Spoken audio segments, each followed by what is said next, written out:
Right guys, kusakara kwatikuita zvekare pano paHatsirari 263.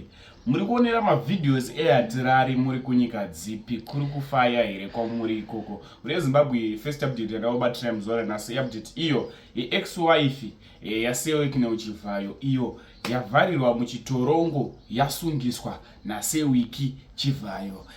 Muri Zimbabwe tofuka munongoziya akambobuda achitaura kuti munhu kana akaromba inobuda huku ichiti cho ichi chikubura chibage. Sewekineu paitaurika zvese izvi vainge vakanyarara. Mukadzi waingotaura hake zvakawanda, but hatinazvo tinokwanisa kutaura zvakawanda pamusoro pemaissues avo vari vaviri sezvo vaive mukadzi nemurume. Zvisinei muzuva ranhasi tareceiva news dzekuti Sewekineu Chivhayo vasungisa ex-wife yavo. Ndatoneka short video. I am at Highlands Police. I received 2 documents today. The first one was from Wickham Nodan Chivhayo saying I was denying him his kids. This is now the second time he has done this to me. Over the holiday, I didn't have access to my kids on my birthday. I didn't have my 2 weeks of the holiday with him. Then I traveled last week, to which I told him he should have his week with the kids. Then he denied. He went to Singapore. Today I came back. I did my kids' school run. I picked up my kids. When I came back, he called the police and said that I had denied him access to his kids. That was the first docket. When he saw that my lawyer came and defended my second docket, he then came and has alleged that I have stolen one of his devices. This is a man who is heavily guarded, as you are all aware, has so many security guards around him. I managed to get access to one of his devices and get a video of him with the president that's very compromising, and that is what now I am being arrested and detained for at Highlands Police, because I, in my capacity, someone who was in China for the past week, has had access to his phone.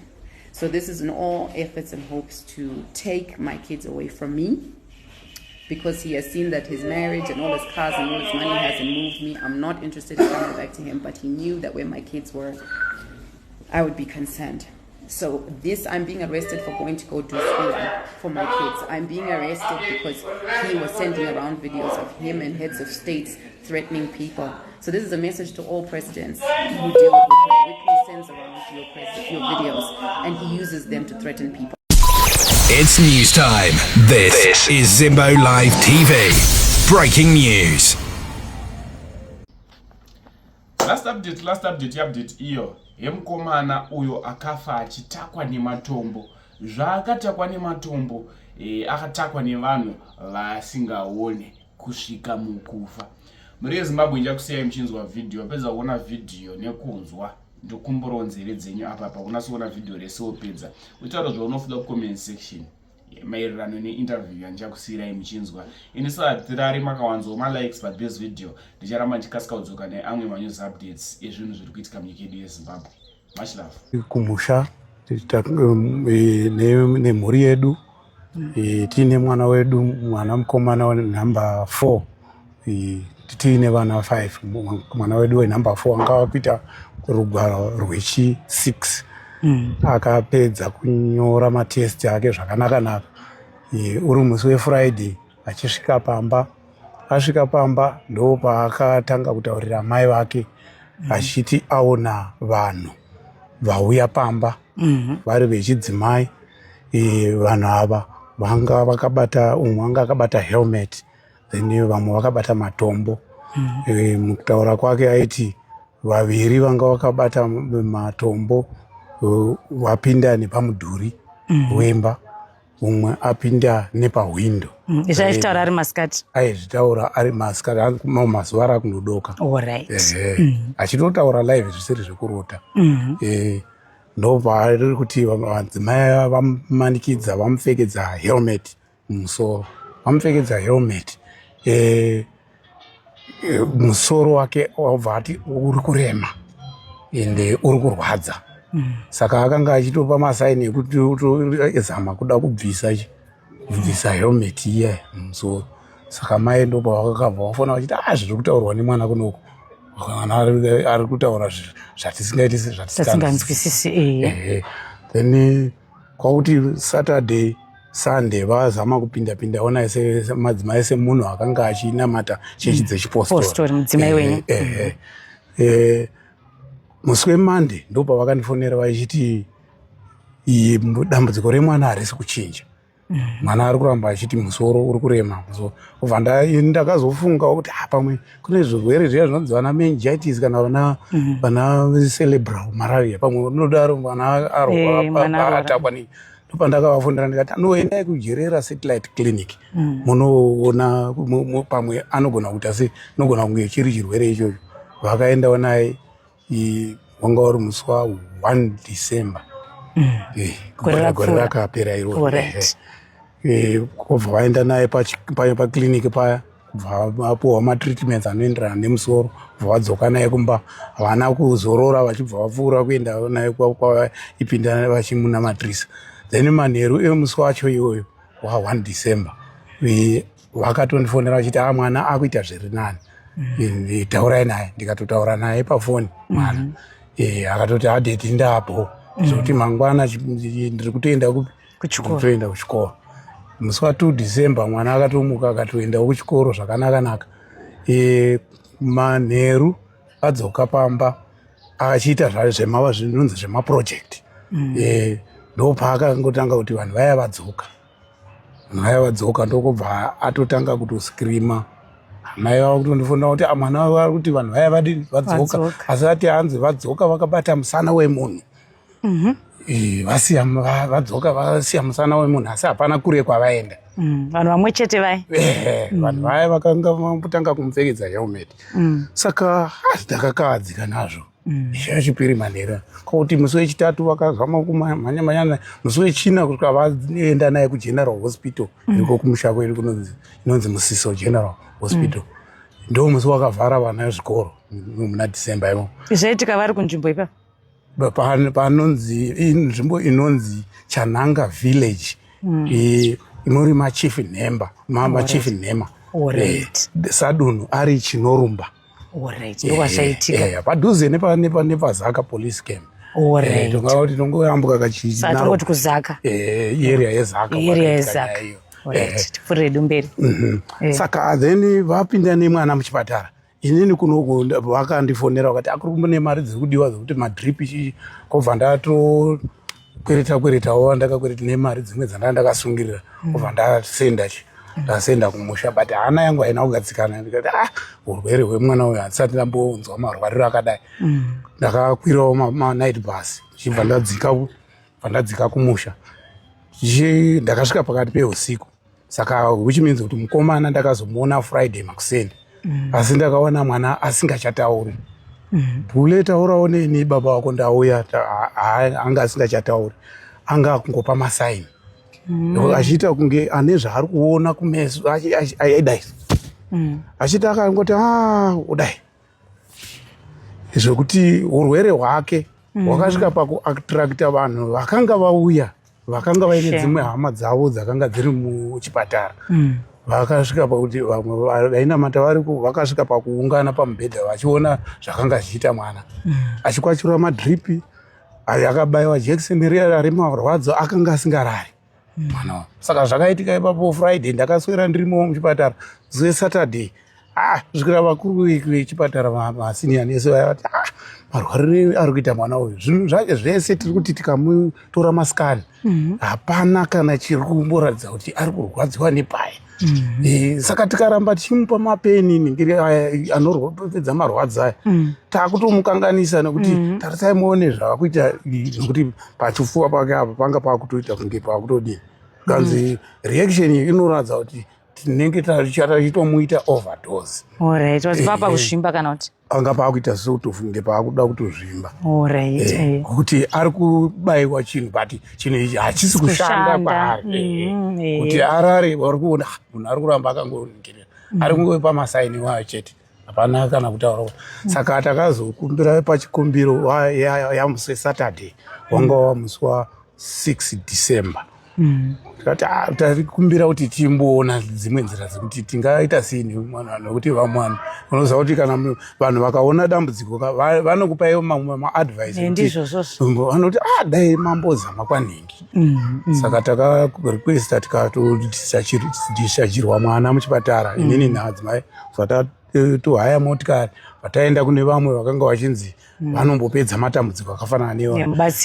Tichisvika takasvika tikanzi ndine urombo makanonoka makatangirwa ndo mhinduro vakazongoshandira sevanhu vasvika panzvimbo kubva tatakura mwana wedu tichienda naye pamba tichienda naye pamba Sunday wanga wamusi wa7 December pakauyawo vemakereke vakasiyana-siyana vakanga vanzwa dambudziko rokurwara kwemwana vakaitawo minamato yavakaita musi wa8 ari manheru mwana ndobva atisiya pa8 December. Ndingada kungonzwisa kuti sikabva pesa pamwana pairwara pesa paakudaiso airamba achiti ari kuona vanhu ake aigona kutaurika kuti anga atonyarara. Inini tete pandakasvika ndiri kutaura kuti ndakasvika ndakatozotanga kumuona Friday makuseni ndakasvika mwana asingachataura achatotauri asi izvi zvokuti aona vanhu ndaitofonerwa namadhamu vaimuona madhamu vanga vari kumusha nemwana madhamu vanga vari kumusha kuzaka inini ndanga ndiri kuno saka mandi mukomana achitisiya manheru kuma88 tichizonozivisawo kwasabhukusiwo makuseni tichimuka tichiita funeral arrangements kufambira maburial order then musi wechitatu ya10 December ndopatakaradzica mwana takaradzika mwana zvakanaka vanhu vakapararira asi pane mumwe mutauro waitaurika musi wenhingiriwo musi wekuviga mwana chimwe chinhu chakanditongoti zvinhu zviviri zvakandishambira kuti one pakarishaya mwana uyu zuva ratakaswera tichiita funeral arrangements vanhu vemuraini vakauya ma11 then musi wekuviga ndobva wakangouya but pane language yakanga ichitaura kuti haukuuya Jamazai. Alright, vanhu vemuraini ndo vaitaura. Vanhu vaingotaura unozongonzwa shoko rinotaurika. Zvaikunetsa vanoti hukuya Jamazai kudini. Saka musi wa11 December vanhu vatopararira vehukama vese vapararira kumanheru kwangosara vehukama vepadhuzi kutototeresana sisi vemudzimai ndo pavakatanga kuita kunge vari kubudirwa kuziva zvekuti wakutanga kuto maiguru ndiri kuda fodya ndiri kuda mafembo nekuti vanogara kwamutare kuti vabute ndiri kuda mafembo endai munotenga doro mbuya vane nyota waridzai apo kubva waridzirwa pamusuwo pebedroom redu zvechokwadiwo mudzimai musi wacho iwoyo ndofunga ndo musi waakatanga kubata doro nokuti vakatotora mari dzechema dzanga dziripo kubva vamhanya pamashops pedu padhuze panonzi pachinorumba kubva vamhanya ndobva vanotenga vakatouya vakaita ekuputira muZambia handina kuziva kuti vakatenga makreti mangani nemabute iwayo nekupa maiguru anga kusvikirwa vati sisi vakagara apa mudzimai wangu vakagara apa vakutanga kutambidzana mabute aya chitonzi kweva muzukuru sisi nemunin'ina vakuita nambuya nemuzukuru saka ndopavakatoti pandakatotanga kuona mudzimai achibata akutodhudhuzira supa yese muzukuru panza zviri kuita ndokwakuona madzimai vakutanga kutovombera taurai mbuya zvikanzi tinoda kumutsa mweya wamwana mwana akaurayiwa tinoda kumutsa mweya wemwana saka vana vese vakanga varipo nevazukuru vakanzi uyai mugare apa vamwe wani chete mwana second born yangu ndiye akabvuma kuenda kunogara vamwe vese vakabvunduka nezvakanga zvichika vati tidi saka mukomana akabvuma kuenda kunogara akabva vainzi mbuya kurava maiguru vangu vakabva vati tipe maoko ako kune zvawakaiswa mumaoko vakatanga kuratidza vanhu vese kuti uri kuona handina chinhu mukana varuma vakatanga kuruma ruoko urwu ruma nepanapa kudai kuti kwacho vachisvipira uku tiona vasvipa chibhora chinenge tingoti mazai hurikure here kana kuti yanga anzi icho uri kuchiona chawakaiswa nemuvengi chaita kuti life yako isafamba zvakanaka. Obva anzi futi pane chimwe chasarira, obva anzi icho kurumwa chobva chakandirwa uko iswa mwanakomana. Zvakanga zviri zvinhu zvokuti zvakatooma zvokuti iya akachitestirwa kanzi chichitara kuchipwanya kubva adaiso chakaramba kuita sekupwanyira zvokuti akatozotora sando mumba kuti apwanye chibhora chiya. Ipo paibuda ropa here pairumwa pachapo? Paisara pakangoita kanengeka kundotsvukuruka so. Asi mazino aioneka? Zvokutoita kunge pane zvokuti kana ukadaiso handinoziva kuti kana ukadai ruoko handipanombosara pane chikange patsvukuruka ropa. Asi hapana ropa raibuda? Hapana ropa raibuda. Paingobuda zvimabhora izvo? Paingobuda zvimabhora izvozvo. Zvaningira zvobva zvapwanywa zvikanzi izvi tiri kubasa kwedu chaiko wani chinhu tinotochaja $60 ekuamerica. Kura kuti chiri wani maita ukama saka izvi tinokuitirai mahara. Asi chatiri kuda pano kumutsa mweya wemukomana nekuti mukomana aurayiwa. Kureva mwana wenyu ya? Kureva mwana wedu Blessing. Vadzimai vakutonzi uri kunzwa iwewe ndataura kuti vanga vakunzi musukuru papo. Kanzi unotora masvosve nemuti hanzi mufa ndichimuka wouya nazvo pano ndinofanira kuti ndishande nazvo. Mukomana anofanira kumuka kuti atevere vanhu vakamuuraya. Chokwadi chirongwa chemusi iwoyo chakapera nekudzurwa kweuyu nekungira kwobva tati the following day yanga yava 12 December takatoswera tiripo pamba zvakanaka. Ndofunga vaimboti vakati bude vodzoka kuda vaitsvaga zvavakanga varaiva musi wa 13 December. Inini ndinoita zvangu zvemaningiri zvebasa rangu iri. Puresha yakanga yakuwandawo kuno. Vanhu vakuda kuti vaitirwe mabasa.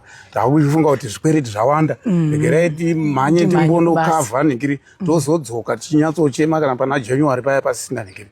Saka ndakadzoka kuno musi wa 13 December. Manheru emusi wa 13 madhamu ndopa vakazosara vakazoseta alarm 1 o'clock AM.